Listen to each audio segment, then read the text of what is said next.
दोस्तों इन दिनों social media पर एक नाम ने भयंकर बवाल काटा हुआ है। उसके बारे में तो आपने सुन ही लिया होगा। नाम है कोल्ड प्ले। कोल्ड प्ले जो है ये एक बैंड है। कोल्ड प्ले बैंड का जुनून लोगों के सिर पर ऐसा चढ़ा हुआ है कि इंटरनेट की पूरी दुनिया ही हिल गई है, क्योंकि कोल्ड प्ले जो है वो भारत आ रहा है। और जब से एक खबर आई है इसने सोशल मीडिया पर और उसके बाहर की दुनिया में भी एक भूचाल मचा के रखा है। दोस्तों अक्टूबर 2021 में कोल्ड प्ले नाम के इस बैंड ने घोषणा की कि ये लोग अपने 9वें और 10वें एल्बम को प्रमोट करने के लिए एक टूर करेंगे। ये एल्बम है म्यूजिक ऑफ द स्फीयर्स और मून म्यूजिक। इस टूर का टाइटल रखा गया music of the spheres world tour. Cold play वालों का कहना था कि वो दुनिया भर में इसके लिए टूर करेंगे। 18 मार्च 2022 को इस टूर की शुरुआत हो गई। मेलबर्न, सिडनी और अबू धाबी जैसे शहरों से होता हुआ ये टूर मुंबई भी आ रहा है। बैंड ने अनाउंस किया है कि वो लोग 18 और 19 जनवरी 2025 को मुंबई के डीवाई पाटिल स्टेडियम में परफॉर्म करने वाले हैं। बुक माई शो इंडिया में इस टूर का प्रोड्यूसर भी है और प्रमोटर भी है, यानी इस शो के टिकट सिर्फ बुक माई शो पे ही बुक किए जा सकते हैं। इसलिए कोल्ड प्ले कॉन्सर्ट का टिकट लेने के लिए लोग बड़ी उम्मीदों के साथ बुक माई शो के प्लेटफॉर्म पर पहुंचे, मगर वहां किस्मत ने ही लोगों को दगा दे दिया। हुआ ये कि एक साथ इतने लोग टिकट खरीदने लगे कि टिकट बेचने वाली बुक माई शो की वेबसाइट ही क्रैश कर गई। वेटिंग लिस्ट इतनी ज्यादा लंबी हो गई थी कि लोग देर रात तक टिकट खरीदने के लिए माथापच्ची करते रहे, मगर टिकट फिर भी उनको नहीं मिले। आखिर में लोग थक हार कर टिकट सेलिंग प्लेटफॉर्म पर भी अपनी भड़ास निकालने लगे। ट्विटर पर बहुत सारी भड़ास से भरी हुई पोस्ट आने लगी। केवल 30 मिनट के भीतर ही इस ब्रिटिश रॉक बैंड के शो के सारे टिकट बिक गए। हालांकि टिकट्स की भारी डिमांड को देखते हुए ऑर्गेनाइजर्स ने ये कहा है कि वो अब 2 की बजाय 3 शो करेंगे, यानी जो ये बैंड है 21 जनवरी को भी मुंबई में परफॉर्म करेगा। लेकिन उसकी टिकट का भी वही हाल हुआ। बुक करने का समय इसका दोपहर 2 बजे रखा गया था, लेकिन इस स्लॉट की भी सारी टिकट आते ही खाली हो गई। तो शुरुआत में इसके टिकटों की कीमत 2000 से 35,000 के बीच थी, लेकिन इसके कुछ देर बाद ही वाया गोगो जैसे रीसेल प्लेटफॉर्म्स ने उन्हें 10 लाख रुपए तक की कीमत में लिस्ट कर दी। यानी इन प्लेटफॉर्म्स पर 12,500 का टिकट लगभग 3.5 लाख रुपए में बेचा जा रहा था, जबकि स्टैंडिंग टिकट जिसकी कीमत ओरिजिनली थी 6,450 उसे 50,000 तक में बेचा जा रहा था। कोल्ड प्ले के टिकटों की कालाबाजारी पर एक शख्स ने कहा कि जिस टिकट की कीमत ओरिजिनली 6,500 थी उसे ब्लैक में 50,000 से ज्यादा में क्यों बेचा जा रहा है, ऐसी भी क्या गर्मी पैदा हो। इसलिए इसको देखते हुए कोल्ड प्ले बैंड ने टिकट की कीमतें फिक्स करने का आदेश दे दिया, ताकि लोगों को टिकट खरीदने का एक उचित मौका मिल सके। मतलब इतना ज्यादा भयंकर क्रेज है कोल्ड प्ले का।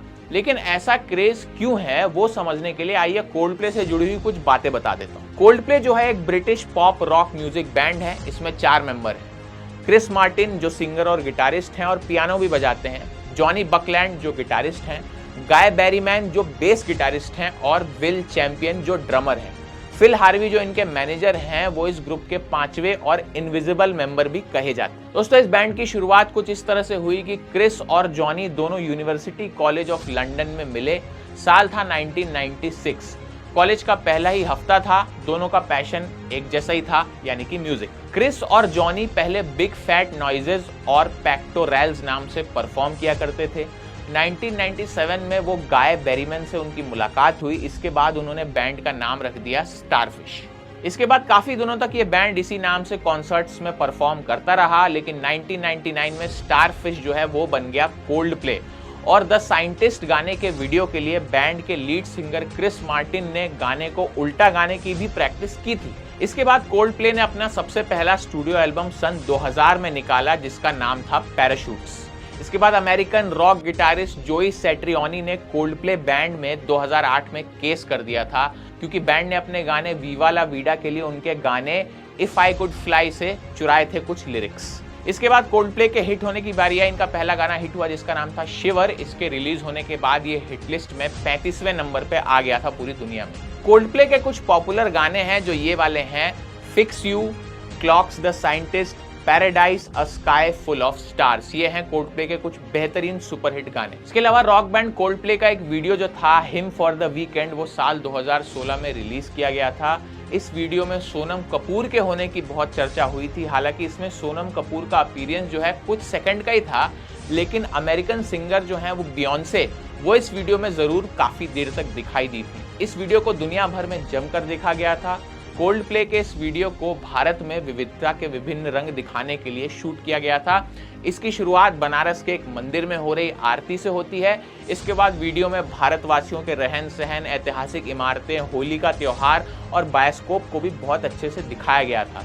तो कोल्ड प्ले का ये एक इंडिया कनेक्शन बहुत जबरदस्त है। तो कोल्ड प्ले का एक कॉन्सर्ट जो है वो मुंबई के DY पाटिल स्टेडियम में 18, 19 और 21 जनवरी को होने जा रहा है। इस कॉन्सर्ट का असर इतना ज्यादा है कि स्टेडियम के नजदीक के जो होटल्स हैं उसके दाम भयंकर आसमान छू रहे हैं। मीडिया रिपोर्ट्स के मुताबिक कुछ होटलों के रेट तो 3 रात के लिए 5 लाख रुपए तक जा पहुंचे हैं। मेक माई ट्रिप के अनुसार स्टेडियम के पास जो कुछ होटल्स मौजूद हैं उनमें से कोर्टयार्ड बाय मैरियट और ताज विवांटा में अब कोई भी रूम नहीं मिल रहा है। तो भैया कोल्ड प्ले का जो ये क्रेज है बहुत भयंकर है, इंटरनेट पर ही नहीं बाहर की दुनिया में भी।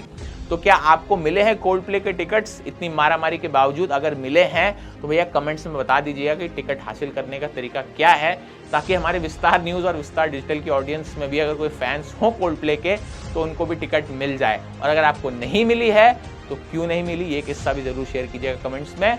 मैं था आपके साथ अनंत सिंह, मिलूंगा आपसे और भी किसी ऐसे इंटरेस्टिंग वीडियो में। सब्सक्राइब कीजिए विस्तार डिजिटल और विस्तार न्यूज़ को और मुझे दीजिए इजाजत। नमस्कार।